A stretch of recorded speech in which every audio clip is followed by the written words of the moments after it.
I'm an unsystematic reader. I don't plan out a reading program. Obviously, part of my work is, part of my reading is very closely related to my work. If I'm working on the use of the Old Testament and the Gospels, I'll sort of gather up a bunch of books either from the library or buy them and put them on my shelf and pull them off as the urge strikes me or as I'm working on something that I think is relevant to the particular topic. I think it's important to say, though, that reading shouldn't be confined to whatever one's research project is at the moment. I read poetry. I'm a little bit of a follow the politics junkie and, read the New York Times and other sources of news, things like the Atlantic. I'm a sports fan, and so I regularly read up on what's happening, especially in baseball and basketball. And I'm not a fiction reader very much. My wife is an avid fiction reader. And so sometimes she hands me something and says, I think you would enjoy this, and I read that.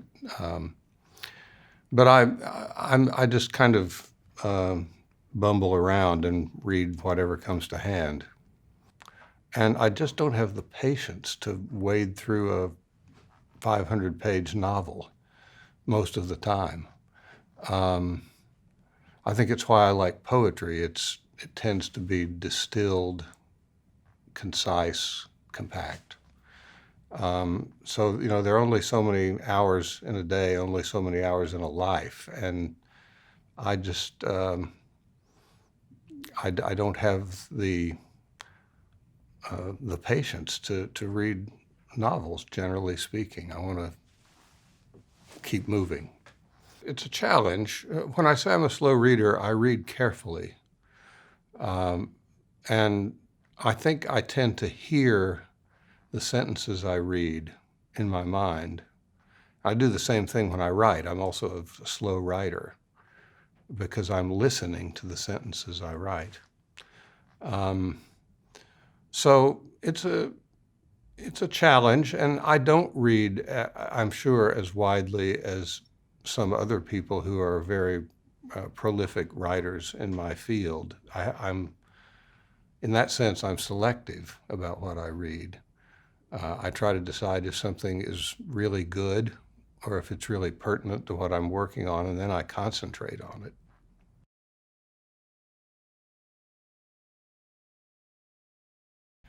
When I pick up a book, I will tend to look at the table of contents and see the structure of the book.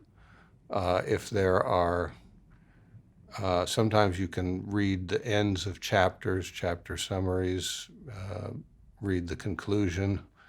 That may seem like not the best way to read the conclusion first, but sometimes I do that. And if I'm engaged by what the book is arguing, then I may go back and read more carefully. But I wouldn't have put it this way, I guess, but I think when I do pick up books, either in the library or often now, people will just send me books and say, here's something I think you'd be interested in. I sort of scan it that way before I'll start reading. And no, I don't necessarily just open on page one and start plowing through.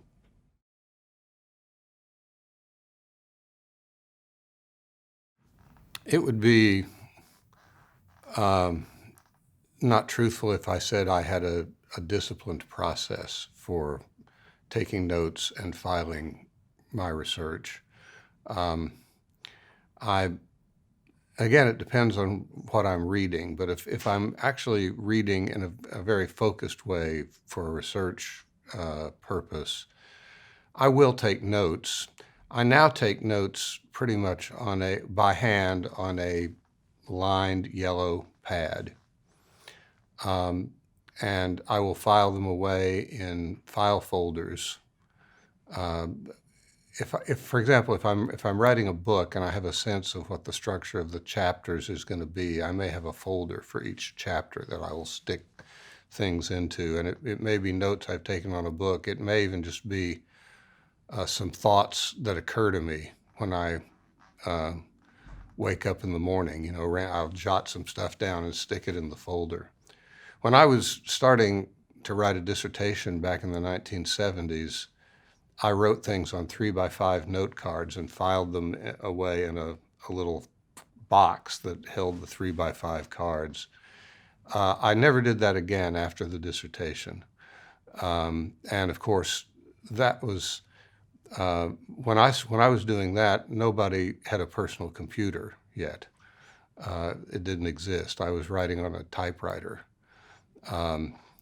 So the whole writing process, I'm sure, is very different from people who've grown up using a computer. Probably they create the kind of files I'm talking about on the computer, but I don't do that. I'm on the other side of the digital watershed. So I end up with file folders that have notes on yellow pads, and then I sit down and pull them out, and I sometimes will get colored pens and circle in red things that seem important or whatever, and then I'll just sit down and start to write.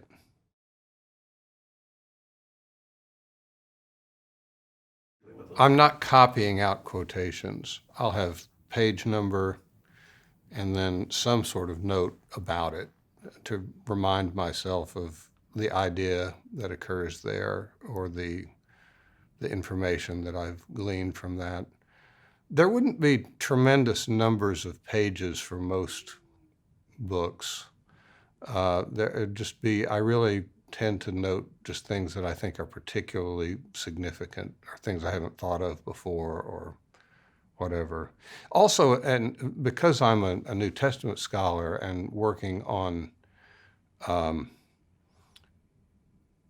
focused biblical texts. For example, when I was writing my book, Echoes of Scripture in the Gospels, my most recent big book, I would sit down with my Nestle-Aland Greek New Testament on the table, and it has marginal cross-references in the side margins to Old Testament texts. And I simply start making a list on the yellow pad of texts I ought to look up. And then I have the Hebrew Bible and the Septuagint there, and I'll kind of look at them together. And if something occurs to me, I'll make a note about what I've seen. And so if I'm working on the Gospel of Mark, you start from chapter 1, verse 1, and you end up with a kind of list of these passages. And then I may go back and distill out of that ones that I think are particularly important and note those down.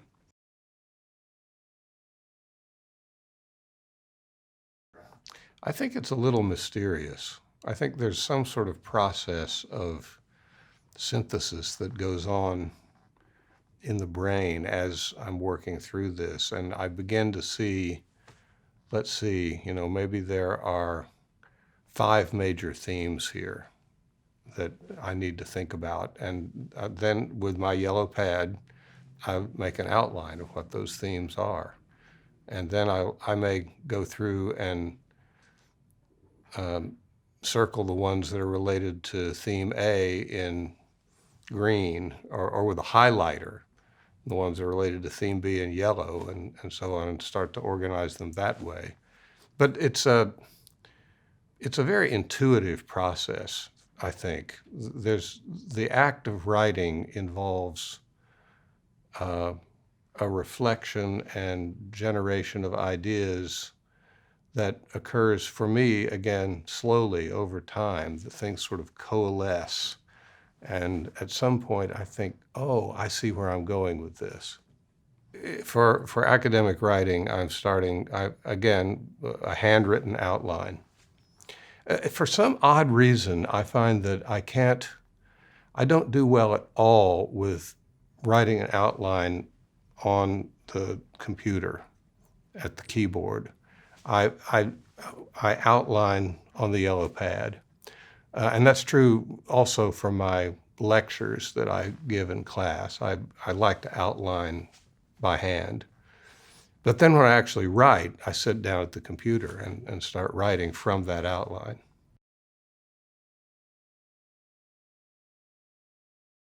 it strikes me as I'm listening to myself answer these questions that it sounds more systematic than it actually is. I'm the kind of writer who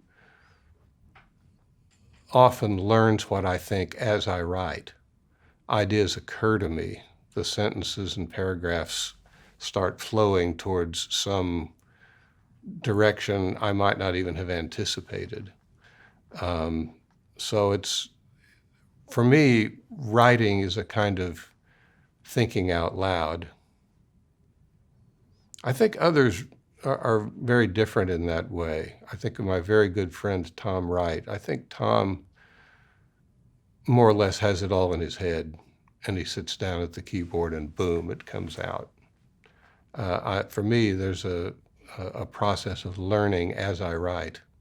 He and I have been in close communication about our work for a long time, 30, I don't know, more than 35 years, I suppose. So I learn a great deal from reading Tom, and I marvel at his ability to just churn stuff out. But for me, it's a much slower, when I was working on my book, Echoes of Scripture and Letters of Paul, which was back in the 1980s, I described my process in writing that book as sort of getting hold of a rope and sort of following it hand over hand over hand to see where it went.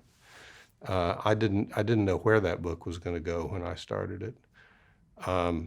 That's an extreme example of that, I guess, but it's very much a process of learning as I write. I should say one other thing too.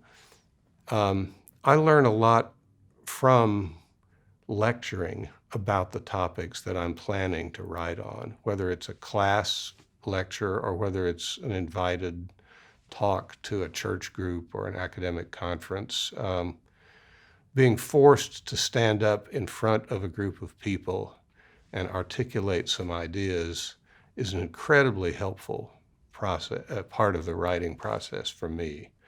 When I was working on this gospel project, which I started almost 15 years before the book was finished, I would lecture over and over again in different settings about things related to the topic of how the gospel writers use Scripture. And over time, the ideas get focused and refined. So it's, again, as I keep using the word slow to describe myself, but I think that's one of the reasons my writing has the character that it does. I don't tend to go back and do a lot of re-editing. As I write, I craft a sentence. And if I don't like the sentence, I will tinker with it right there on the computer until I like it, and then I go to the next sentence. And the effect of that, I think, is very often there's a quality about my writing where one sentence links to the next, links to the next, links to the next. And it's very organic, and I would describe it as tightly structured. And I've increasingly learned over time to go back and tighten up some of those sentences. I think, there are too many adverbs in this paragraph, but it's mostly a question of editing down at the level of sentence. It's not going back and restructuring.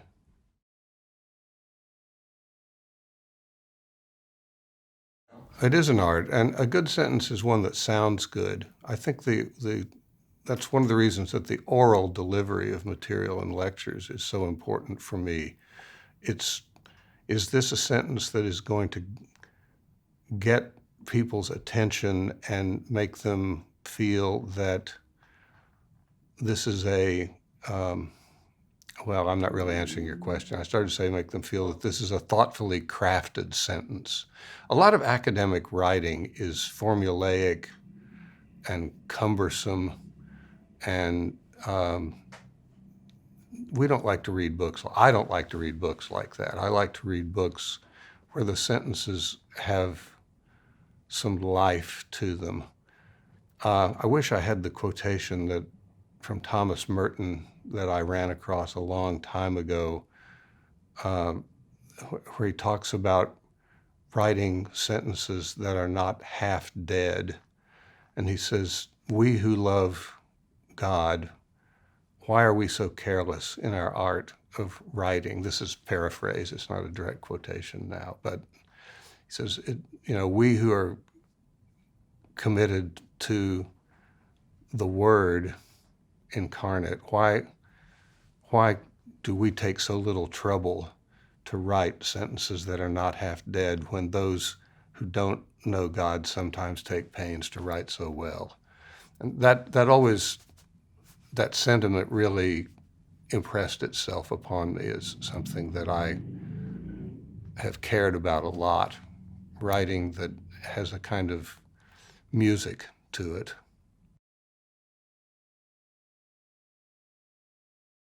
When I wrote commentary on 1 Corinthians for the interpretation commentary series, that's a series that is explicitly intended to be for pastors and teachers in the church. And so I probably wrote that a little differently from the way I would write a more technical kind of monograph. Although I have, as my career has gone on, I've moved away from writing for the Guild. I don't want to be misunderstood by that. I care about writing that is academically careful and responsible. But I'm also trying to write in a way that can be read by students in, say, theological students in seminary, or read by pastors, or read by a pretty large group of educated lay people who actually care about Scripture and want to think carefully about it. That's the sort of reader that I have in mind. I'm a night owl. I'm a night person. And most of my best writing is done between 9 p.m. and 2 a.m. I can't write worth a darn in the morning. I may sit and take notes or think about something, but I think that pattern, I think it's a lifelong diurnal rhythm. I've always been a night person. But I think it was even more reinforced in the period when I had small children. And it wasn't until after the kids were in bed at night that I would then go back to my desk, and that's when the real writing would happen. So again, I know people who are absolutely the reverse. They'll be up at 5 a.m. and at the computer, but not me.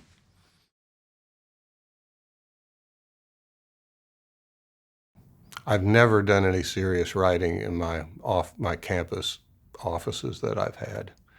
Again, I may do reading there, but there are just too many interruptions. Appropriate interruptions. Students who need to come to the door and ask a question or whatever. So all my writing is done at my desk at home. Well, one of the blessings of the academic life, being a professor, is that one doesn't have to be in the office at work from 9 to 5 every day. I'm there when I have classes or meetings or appointments to see students. But when I've gotten those commitments out of the way, I would characteristically then go home to do any writing work. One of my colleagues in the German department, when I was at Yale back in the 1980s, wrote an article for I think it was for the Yale Alumni Magazine. It was called "What Do Professors Do?" Mm-hmm. And it was responding to the reaction that he sometimes got from friends in other areas saying, "What do you do with all your time? You teach a couple of classes and You have the summers where you don't have to do anything, and you have a pretty easy gig. And he wrote this piece to say, you have no idea the long hours that we work, and here's what we do.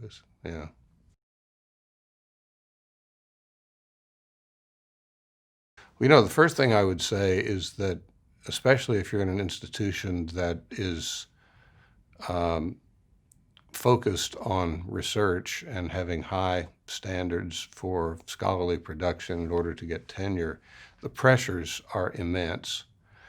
And it's not an easy thing. And actually, one thing I would say to people like that is figure out how to keep priority on your family. That situation is hard on marriages. It's hard on relationship between parents and children. And I think I would say of myself, as I look back on that period of my life, that I was too focused on my work, possibly to the detriment of my family. And I wish I had done some things differently. I wish I had put more boundaries around work so that I wasn't being consumed by my academic work 16 hours a day. I think that, over time, my wife and I have had to work out some of the issues that were created by that. And I think my story in that regard is not unusual. I think many academic families face these kinds of challenges. So, the work is important, but it's not your life. But one of my students at Yale said something that I quoted in the introduction to Echoes of Scripture in the Letters of Paul, which was my tenure book at Yale. She said, "What good is a hermeneutic if you don't have a life?"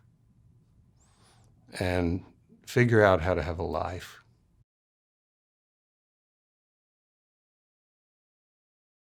There are sort of two different issues there. One is reading a book that's poorly written versus reading a book that either is not available in translation or where you don't have a good translation.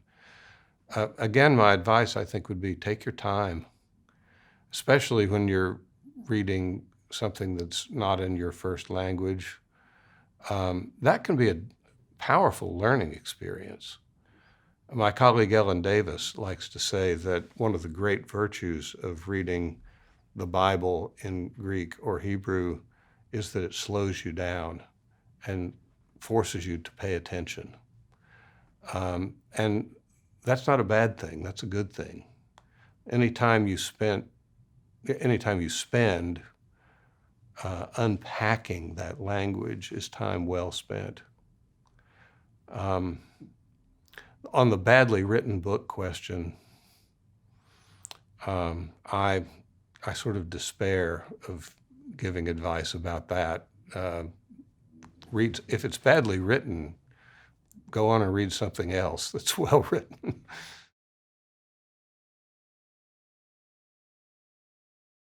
It's a very diverse list of things I could cite.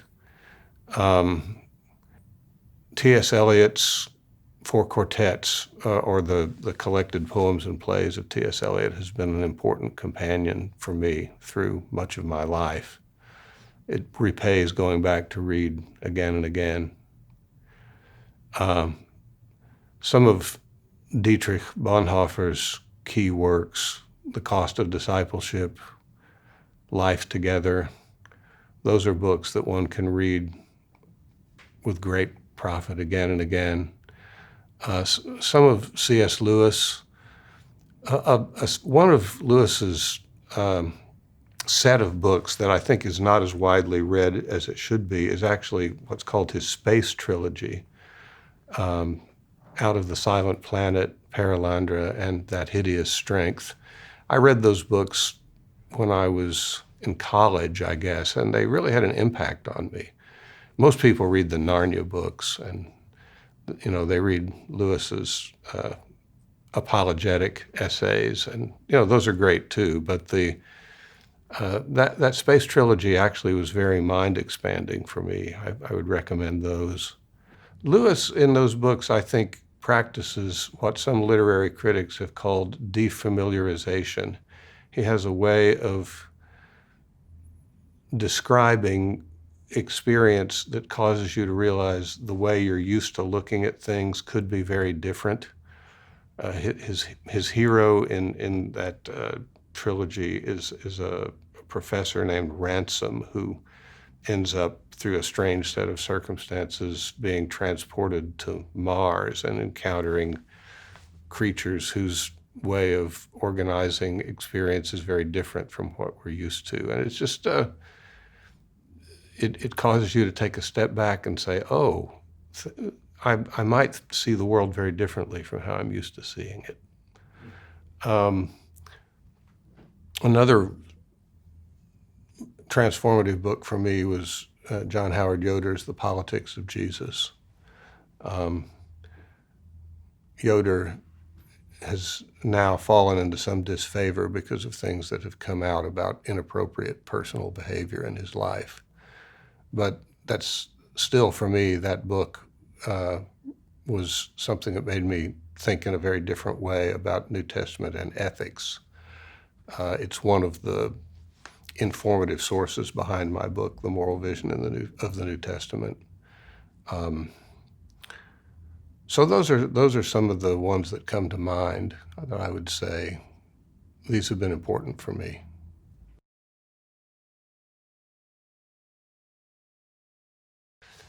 The one that comes to mind for me is this is perhaps not as sexy an answer as you might wish, but Wayne Meek's book, The First Urban Christians.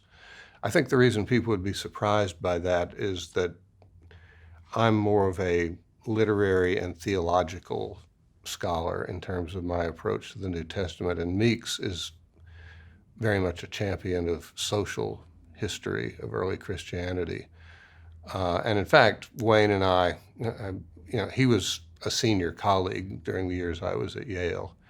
And over time, we developed what might even be described as antagonism wouldn't be the right word, but a scholarly argument, in that he became increasingly impatient with theology and theological interpretation of the New Testament. And he, when he did his SNTS presidential address, argued that we should give up doing something called New Testament theology.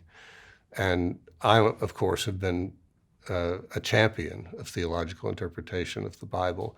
But having said all of that, The First Urban Christians is a brilliant, beautifully crafted book. Among other things, it's beautifully written, but it also is, he's not simply applying sort of models and methods from sociology, but he's investigating what was the character of the lived experience of these early Christian communities. And he does a beautiful job of describing it. So that's a very important book.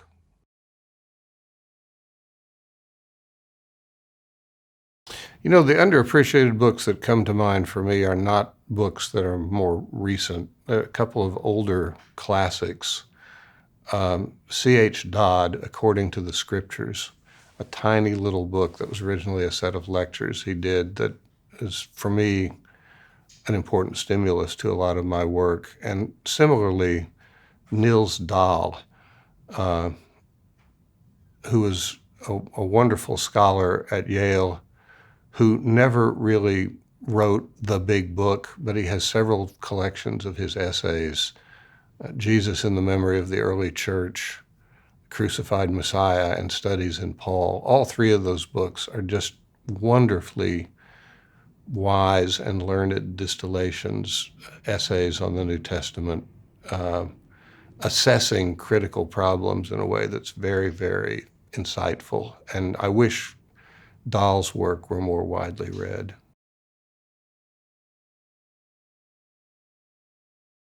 There's a book by John Ciardi, Ciardi, called How Does a Poem Mean? He walks you through different literary rhetorical devices that are used in poetry and gives examples of classic poems. And I think learning to understand how metaphor and images and various sound devices work in poetry, I think that's a book that would repay careful study and help people become better readers.